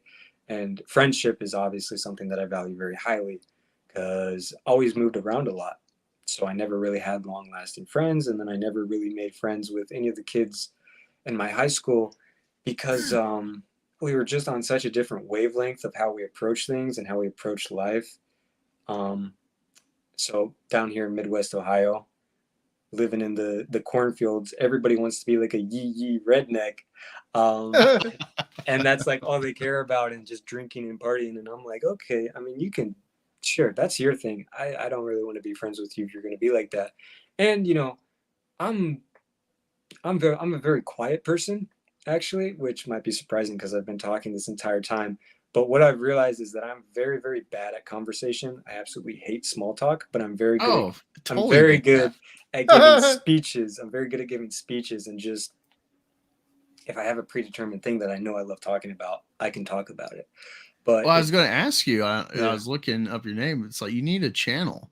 You need to just in between, like, I am not drawing right now, or you're stuck. You're frustrated, maybe see some on Twitter. Mm-hmm. I think you have a well-rounded, especially at a young age. You could really, outside of your art and the comic, I think you have a good voice of thought to be putting out on YouTube. Something positive too, where it's like you're clearly critical of a lot of societal ills right now. Mm-hmm. That is commonplace, that all of us kind of resenting or irritated by. We don't really have a direction, and you got a good perspective. And it's funny because you're like, yeah, I'm punk, and it's like what you're saying is punk is like just like can-do attitude, put your nose to the grind, do the hours for the tasks that you want to achieve. Mm-hmm. It's very purposeful and useful, and we need guys your age saying this stuff for the future generations, your peers, your age peers. For sure. I mean, for me, I've always kind of wanted to start a YouTube channel, but the issue with that is that, I don't have like a ton of money. I don't even have a PC or anything. I'm doing this on my iPad with my earbuds. So I've kind of like been waiting. Like I want to get like a nice little camera or a laptop. No. Just regardless what you think of this channel, Geeks and Gamers. That's one of the big channels when I was starting. Not that I'm anybody, but the message sticks of like, quit worrying about camera or this or that. Like, just do it. And with you being an artist, don't even worry about your tags or thumbnail all the time. That stuff. Like, don't get deep into it. Just put this out there. People that like your comic, if they stick around for future issues, it's gonna resonate, and they're gonna want to hear this, and they're gonna share it for you. So your fans will do the work for you. Yeah, I mean, hopefully. So that's a good idea. I might I might start one pretty soon. We'll see. We'll Yeah, see. and let me know. Tag me and Chris so we can Oh yeah, be doing that groundwork for you. yeah, or at Thank least you. spreading Thank the you. good word. Yeah, of course. I am so. Everybody goes on Twitter and they're like, "Oh, Twitter's the worst place ever. I hate it. It's a cesspool." Best. Blah blah blah. For me, it's like I have only had really. I mean, obviously, there's a few jerks or whatever, but I've really had only positive experiences with people because I've made sure to surround myself with positive people and people that just love comics and people that love art. And I'm not following all the politics and all the hate speech. Well, I know all the hateful stuff. It's just Yeah. like I want to see cool stuff and maybe the occasional meme. That's really all I'm here for. And I've met some absolutely amazing, phenomenal people on there. The main reason I got it was so that I could talk to artists, because that's one of the wonderful things about this generation is that you don't have to go to Comic Cons to talk to your favorite artists. You can just tag them on Twitter and they might see it and you might strike up a conversation with them. And now I'm like best friends with my favorite artists like Ryan Stegman and Brett Booth. Like they follow me and that's a pretty cool feeling. But even, talking to a guy like Rob Willis, I've become a pretty good friend of him as well, because he was somebody that I was hugely into his art, and now we'll just casually share back and forth different stuff that we're working on, and talk about it or whatever he's going through or whatever I'm going through. It's great, and so making sure to surround myself with positive people. I mean, obviously, you're going to get the naysayer or the negative bozo every once in a while, but for me, I've been really grateful that my algorithm in particular pretty much just gives me really positive stuff that I'm trying to look into and promote and all that kind of stuff, rather than just constant, because it can get exhausting if it's just constant hate and all that Oh kind of yeah, stuff. And I mean, like, definitely. it comes up every once in a while, but it's like if I see something that is like outrageous to me and I'm like, I can't believe that, I don't have time to leave a mean comment and start an argument. It's not worth my time. And there was a point when I was a bit of an angsty kid, and if somebody ever said anything mean to me, I would want to stick up for myself and just fight them and say, "Hey, no, you're wrong," blah blah blah. And honestly, I've really matured past that point of feeling the need to do that, and I'll just ignore them now because I don't have time for it. And it's sad to see, full grown adults where it's like their entire purpose of their life appears to be arguing with each other on the internet, which I never want to turn into. So I'm always trying to keep pushing forward what I'm doing, and everybody else can believe what they want to believe and do what they want to do, and that's cool. I just want to do comics. Yeah, I hear that. Well, I appreciate you coming on, man. Let's go over your campaign really quick. Your for sure. options. Because I was curious about one thing. Look at it. There we go. I can see it myself now. Your options, you got all covers for $100. It's a good deal.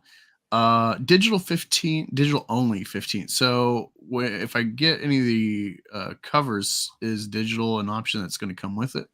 Yes, if you purchase any cover that's not digital, there will be the digital perk is included with that purchase. So you will get that access, because obviously not everybody can pay for shipping, or they don't want to pay that much money. So I wanted to have digital as an available option, but I didn't want it to seem like it was better than any of the other options, because I do believe in, you should get a physical copy of the comic because it's a completely different experience. So, I will be including digital with everything for free, which sort of takes the No, I just think it's like someone who gets $1,500 page, and it's like, no, digital's extra, buddy. Like, yeah. Keep it coming. I mean, that was the crazy thing. I honestly wasn't really expecting people to buy like the original art. I was like, I'm getting this inked by John Livesey. I really like this stuff. So if you want it, you really have to pay a lot of money for it. And then boom, somebody bought the cover, and I was like, whoa, that's a lot of money. I would never pay that much money, but thank you. But yeah, so you can choose your own cover. You can choose 2 covers. That's an option.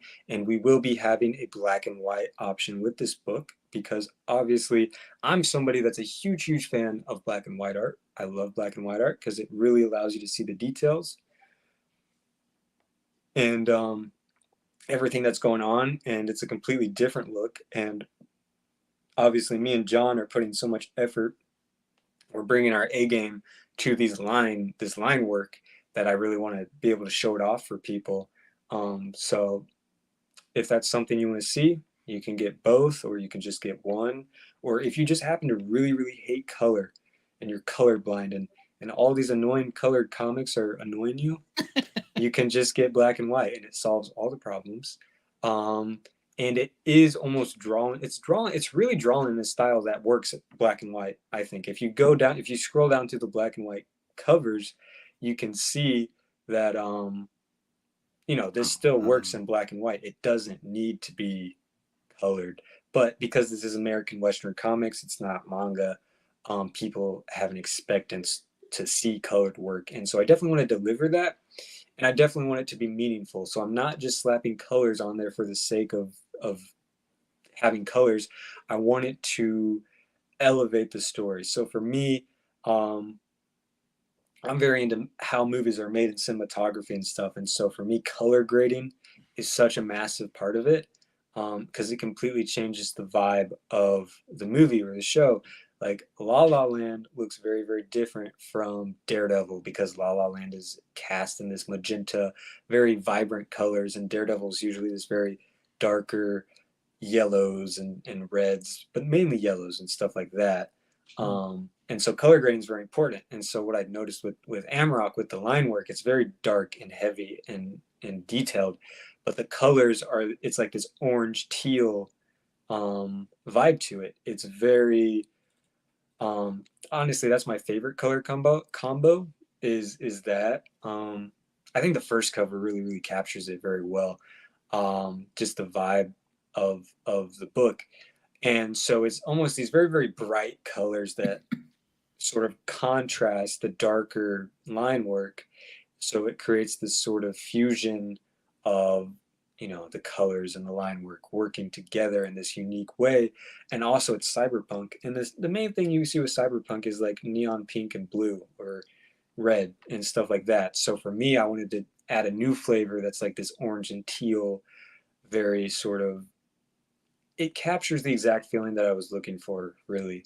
And so I'm very excited to see the colors on that, because it's going to be pretty epic, and it will definitely just be adding a lot to the story, and not just be there for the sake of colors. So Yeah, it makes me think of Gargoyles, like the opening of Gargoyles, where it's like the night is fading in, yeah, for orange and sure. purples, and yeah. Yes, 1,000 exactly. years ago, when Faded in. Superstition soared. So the one con, I guess, about getting a Finch cover is that he's so busy, and he wasn't able to finish it on the stream, actually. So I'm still getting it. I don't care. yeah, he said he was going to finish it later, but it's been like 15 days now, and I'm like, hey, do you think you can get this to me soon? No. But yeah, so that perk is a work in progress of it. What is your fulfillment? Like, I know you're waiting on Finch's cover. What are you thinking your fulfillment time will be? So we're still, obviously, it's a work in progress, and I wanted to make sure I wasn't too like head over my heels, and that I got enough money to even do this thing. So we didn't like move too far along in the process. So it's still in the very like opening stages, but I'm hoping like around the end of the year or beginning of next year, might be a little bit longer. This is my first time doing any of this, and I'm very unexperienced just in terms of everything, sadly, but that's what you get for being your first project. So hoping to be able to fulfill as soon as I can. And even if it does take a long time, this book is definitely worth it, just because of the intense amount of line work and detail that you're really getting from each page. I'm really bringing my A game to it. I mean, because you can get like a 48-page comic, but if it is mediocre art, is it really worth it? I mean, you have to make that decision on your own, but we are getting, as this is essentially the best possible product that I can deliver, and I'm working with the best possible artists to ensure that. So I definitely want to make sure this book looks as good as it can. And one of the amazing things about crowdfunding is that you're not working on like a monthly schedule, and you can really take that time to make sure that you perfect it and get it right, so that suddenly it's not just a product that you're trying to get out on the shelf by Wednesday. It's this passion project. And to me, that is what really resonates with me with comics, is when you can tell the creators are very passionate and they put tons and tons of thought into it, and it's not just a product to them. It is their life. It's like their baby. And they want to make sure they're giving it everything they can to ensure that it follows their vision. Yeah. So yeah, that is the I'm work in excited to back it. progress. Yeah, thank you. That is the work in progress of the finished cover. And we will obviously be updating once I get the finished cover. Now, the one thing I dislike about Indiegogo is that you can't actually edit the perks. You have to delete them and make not delete them. You have to hide them. Make a new one. So I actually have like a Finch cover that was like I made it like a little 48-hour exclusive where you get like a special hollow foil title on it. So there's like over 100 people that like backed that. But now it looks like there's only 6 people that are getting the Finch cover, when in reality it's like the most popular thing on here. But yeah, so if anybody wants to back the book, I would absolutely appreciate it, and I would love you forever and ever. So, and give me money. that has become one of my sayings, because I've gotten so used to saying sign up for Amarok that I'll say that instead of back it. So one of my things now is back it with your money. So yeah, but and then one of the things that I've been sort of spreading by word of mouth around on the streams is that if this looks like something you hate and you don't care, and it just looks like some dumb thing that some kid's making, if you do back it, you will be entered into a raffle to win the original David Finch art. The original drawing. What? So, even if you think this looks stupid and you don't care, there's a relatively small pool that I'm pulling out of to, the amount of people that backed is only at like 200 something at the moment. So there's a relatively high chance of winning compared to, entering a raffle that has like hundreds of thousands of people. There's a relatively high chance of winning a David Finch original of a debut issue of a young artist who's just starting his career. So if I haven't sold you yet, I don't know what else to tell you. Nice. Wait, have you ever seen Talladega Nights? I have not. Oh, you should watch it, because there's this joke where it's like it's like a montage of him doing ads, because he's like a big rising NASCAR star. It's Will Ferrell, and he's like, if you don't chew Big Red, then fuck you. Exactly. That's best ad campaign ever. Exactly. And actually, if you go to the updates section, I just put out a new update. There's this guy that did this wonderful fan art of Amarok that I was like, this is too good. And so we'll be the first one. Oh, okay. Yeah. We'll be making this a stick, and it's not even finished yet. This is also a work in progress, so he's almost done with it. But we will be making this a sticker if we hit $15,000 on the book. Oh, you're gonna hit that. Yeah. Oh, nice. So, yeah. People need to share this out to EVS to promote you. Yeah, the one thing about EVS is that he can really get on different like hate topics, and I'm like, right, sure. It's worth it if you make money. I'm just trying to promote. Hey, I think if you preface like, hey, if you want to promote me and have me on, just like I'm gonna, just truncate. If you stipulate, like my channel, we're always getting like political, cultural, for deep sure. dish. But it's like, besides like what you've given, like, like, oh, Christianity and stuff. Like I'm an atheist now. It's like I'm very interested in that stuff. And I think that's awesome. I think it's awesome that having two different beliefs, and I'm very infatuated with the idea of atheism and why somebody would believe that and why it entails to them specifically, just as much as I'm interested as Christianity or what's the second one? The one where you're Islam? the one where you're like unsure. Yeah, Oh, or not. agnostic. Agnostic. Agnostic. That one's very interesting to me. I mean, I'm all interested in all that sort of stuff. So when I come on like talking about that stuff, usually I don't talk about it because it's like I don't want to try to promote any extra You don't want to put people agenda. off. You're trying to sell a Yeah, car. No, yeah, that's Yeah, fine. yeah, like, exactly. I enjoy talking about different worldviews, and I enjoy talking to people that are, you know, I would love to talk to like somebody that is very, very opposite of my belief and believes in completely opposite things of me, because it's like, I want to understand why you believe that, because I think it's very interesting. And I'm not saying that in like a sarcastic, like, oh, you're stupid for believing in this. It's like, no, I'm genuinely interested. Like, why? Yeah. No, Like, like if you want to DM or something in the Yeah. future, yeah, like it's Yeah. yeah, for me essentially it's like if I'm boiling down, it's like I mean, it's usually like an evidence-based thing. Like you're a very evidence-based person, and it's not really that. It's No. for me so I was Catholic, and I can look back and be like, well, I don't Mhm. believe in the other dominations of Right. Christendom, because Catholicism is the original. Right. It wasn't even called Catholic was an adjective. It was katikos. It was Greek. It just meant the church, universal. That's all there was. You know, we think of it today as a denomination and the Pope and all that, but it's just what it was. Everything else has come from it. But then, you know, Pope Francis is a big insider for me to start like my faith deteriorating. Some of the Right. things he was saying. Yeah. And so then it just spawned, and then also scientific questioning. It's not necessarily evidence, but it's just like, that doesn't line up. And then there's things of the New and Old Testament that, like, Yeah. to me, do not match up. I think they're two totally different. It's not a fulfillment. It's a totally different religion now.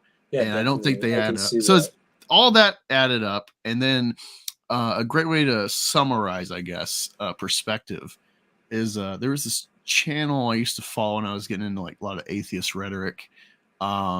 It's like Hugo and Jake or something. I don't know what they've done since or where they're at. I haven't watched them in years, but they had this like he was talking about as a kid, he was Christian, he went to like a church school, and how they're promoting like heaven and being with God, and his young mind and intellect is like, well, I don't want to be here on Earth. And so he's in a class learning about plants and poisonous plants. And so he's And like, then do you want I'm going to slowly kill myself so I can be with It's the God. worst. Because why would I It's want to the be on here worst. on Earth? No, And I that was totally like agree. the rationale, like makes total sense, you know? Yeah.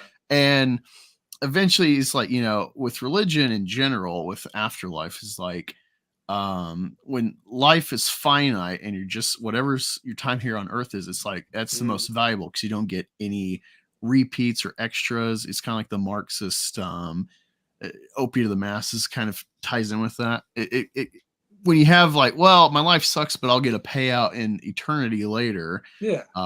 It makes you very complacent, and No, for sure. that resonates a bit. And he's also talking about how like a business model of like, well, if you flood the market of life with afterlife, then like life is kind of pointless, and it kind of gives you that same complacency. So it's like that really resonated, that perspective. It wasn't he was like convincing me, it's just like, oh yeah, like I've definitely come to these conclusions, like you're saying, yeah, that makes sense, because like if you're faithful, you think these things. Yeah, it's something that I've really thought about heavily, is like almost this fetishization of heaven and the afterlife. And it's like, I don't agree with that at all. Like it's very, for me, that's very based in like religiosity and being very religious about it, rather than what I think,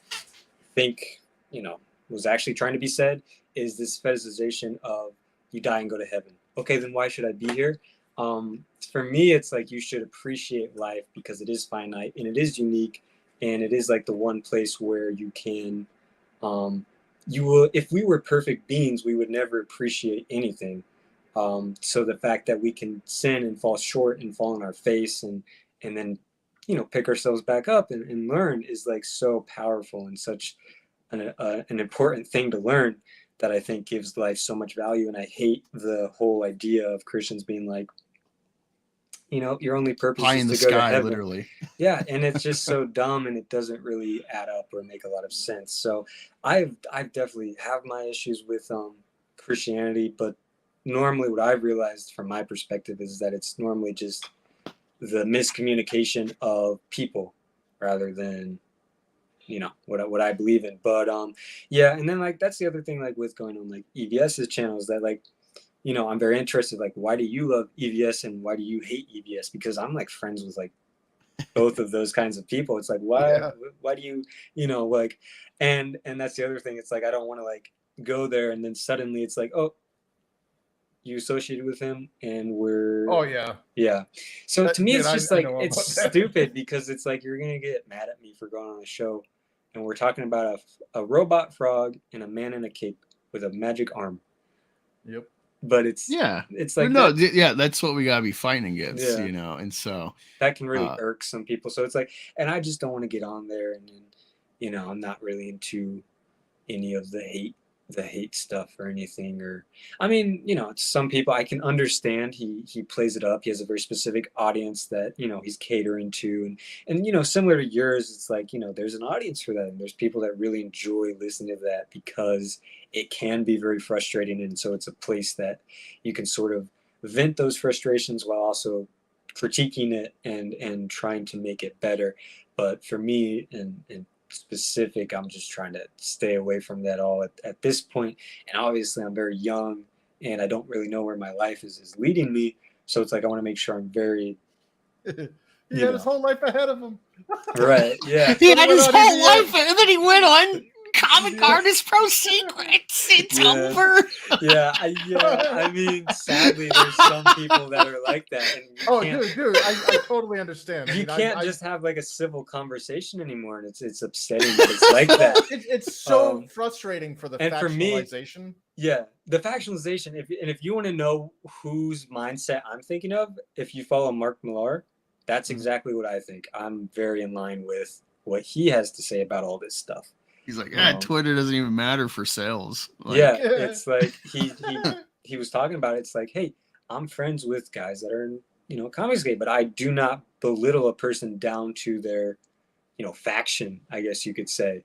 Yeah. And so I think it's very dangerous when people do that. And so yeah. No, for me, I'm just not like a super I guess you could say like aggressively mean person. So it's like I don't personally enjoy doing that or participating in that. I hear that. So it's like I just kind of. It's honestly something you got to kind of like, you know. I'm 30. I got kids. I've lived life. Been a vet. Yeah. You know, been deployed. So like I'm rounded. I'm rounded a bit. You know, I'm working. You know, building my 401k at my job. Work at a factory, and you know, trying to build YouTube.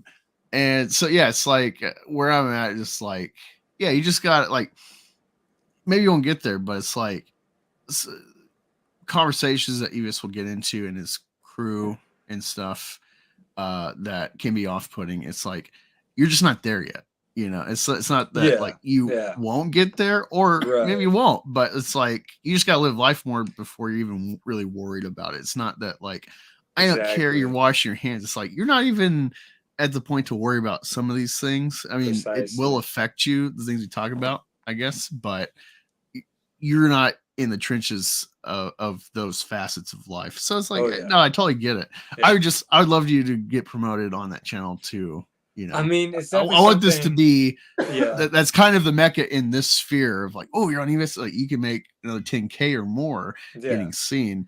And so that's like a value on top of like, he's got a good comic himself. It's definitely something that I've been looking into, but I just like, you know, one day I would like to work on like Spawn or something like that. Like, I think that would be really neat. And it's like, if that sort of messes up my opportunity to do that, I'm like, it makes sense. Like, you have to weigh the sort of benefits with I hear that versus that. So it's definitely something, you know, I've been looking into, and I've you know, it's been fine. I've gone on Comicsgate friendly shows, like you guys are Comicsgate friendly, and there's never been an issue.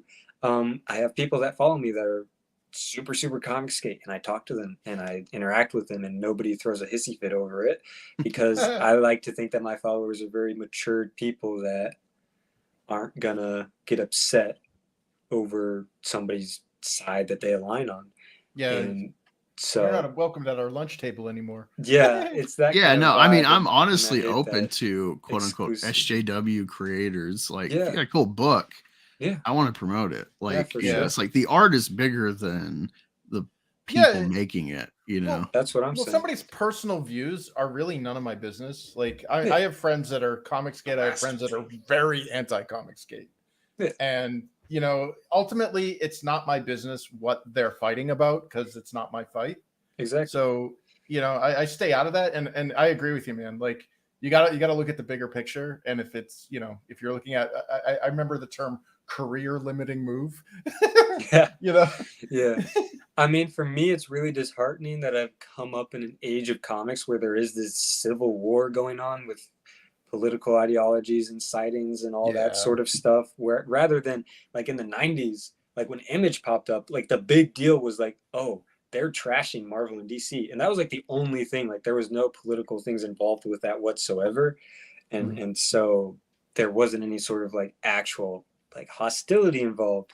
But yeah, it's just the world is a mean place, and you know, Yeah, no, you talking about so Spawn and Image, like I've seen, you know, I'm not a deep, like I've got a lot of Spawn comics, Yeah. but like I'm a collector in the sense like, oh, I want to read that. I'm not collecting the like, oh, I'm going to sell this someday. So exactly. I just got a bunch of random trash comics and then new stuff that comes out, and it's like I just can never get to reading them. It's like keeps Yeah. piling up. But you know, I've gotten a bit into like the revamp of Al Simmons 250 and like the kind of precursor stuff to bring him back into the story. Mhm. And it's like that was made in like 2013, 2014, somewhere around there. And it's around the time of Michael Brown and Ferguson. Yeah. So that's like the first big BLM stuff starting, regardless how you feel about it. Mhm. And in the comics, like that's an element of a situation like that in the Yeah. comics. And then like there's like Unwanted Violence came out recently, and they have something where it's like more explicit of our time imagery with that kind of stuff. And you're like, oh, we finally went woke or blah blah blah. And I'm like, have you read Spawn? Like Yeah. this in My between? favorite. And Yeah. it's like this has been an element of McFarlane. You know, it's like this isn't like some turn. Like this is how he feels. It's his comic. You Yeah.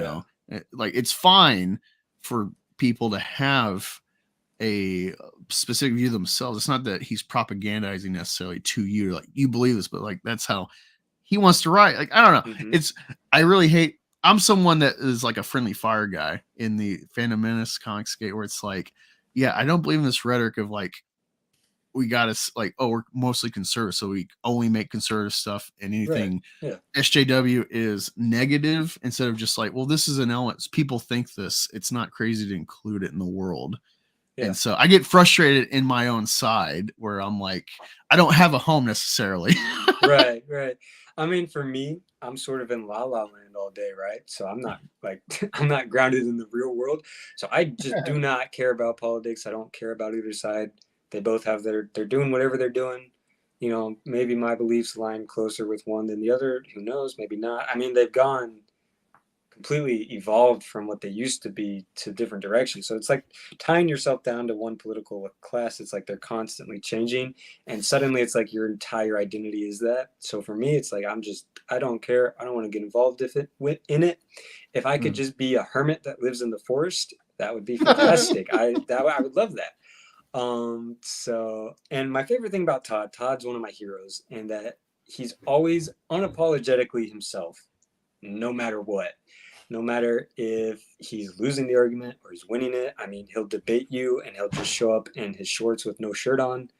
He's that kind of guy. And that's what I love about him. And you can tell when he's writing Spawn, it's stuff that he wants to say about the world, and he's having fun with it. And that's like all he cares about.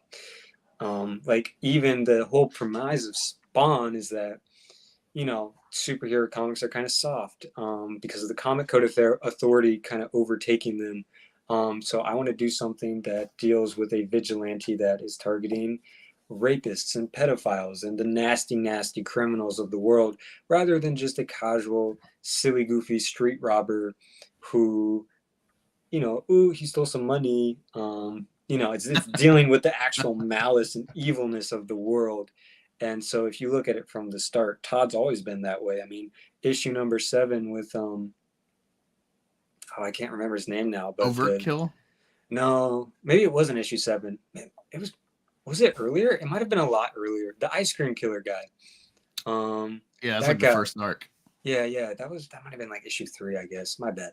I'm bad with numbers and everything. Anyways, that was a book that immediately got banned in like a bunch of different countries just because it's very intense. And if you guys know anything about Todd, Wanda, his wife, was the editor of the book. And that was the book where she said, okay, this is too much. I kind of have to step out. I can't do this, Todd. And so, that's just sort of been his legacy, is that he's like, okay, you can ban my book, bud. I don't really care. I'll keep doing it. So, that's sort of the way that I want to tackle my stuff. Is it's like, Spider-Man is my all-time favorite character. And for me personally, I said I wasn't going to get into this, but it is really hurting me what they're doing to him at the moment. And what they did to MJ, because MJ is my other favorite. So it's like, it's not the same character anymore. So it's like, it's not the character that I fell in love with, that I wanted to work on. So it's like, I mean, it would be cool to do like a cover or something and just have that, like, oh yeah, I did a Spider-Man cover. But the main goal is doing my own thing. That is my ultimate life goal, is making my own story and telling my own story. And I think if you limit yourself to telling other people's stories, then again, it just goes back to the whole thing of just being like a worker bee and not really being allowed to have a voice of your own. And so that's something that I want to establish very early on. That's why this is my first project, and I'm not, working for somebody else. It's like, this is my first thing. I'm coming out here. This is what I want to do. This is my legacy. And, maybe if I have to take a step back and I have to take on other work that's not my own to pay the bills, I can do that. But ultimately, it's always going to come back to Amarok. He is my staple of my career. And so it's a very important thing to me. And it was very important that this was like my first book that I did. Nice. That's very cool, man. Thank you. Oh, yeah. Go back Amarok for it's 15 digital or 25, and you'll get digital with whatever cover you back. I suggest David Finch. That's what I'm getting. Yeah. They're all cool. They're all cool. If you can't decide, you can pick 2. You can get them all. Whatever you want. Just make sure you back it with your money. None of that. Really quick before you go, I saw a funny meme that I could totally see. Like, imagine Trump saying this. It's hilarious. It's like the perfect character for it. So it says, having been told that it's rude to call dinner gross, our 4-year-old is finding increasingly creative ways to express himself. Quote, this tastes unlucky to me. This sends my mouth into outer space. Parentheses, that's bad. Cauliflower is, pinch his fingers together, this much delicious. Like Mad Libs. Yeah. Oh man, it's good to have you on. I love hearing your worldview and stuff and view on comics. Yeah. And can't do that too. Insightful. Appreciate you coming on. Thank you. You're so mature for an 18-year-old of today's era. I can't wait to see what you do in the future. Hope to have you on again for future campaigns. Or that'd be awesome. Yeah, Amarok too, baby. Amarok too. Yeah. Yes, sir. But yeah, thank you for coming on. Go back Amarok, link in the description, and you can follow his Twitter too. I put his Twitter link in the description as well. See updates and whatever he's interested in. Talk to y'all Thursday, actually, of course. All American Beef. Oh my god, my mouse. There we go.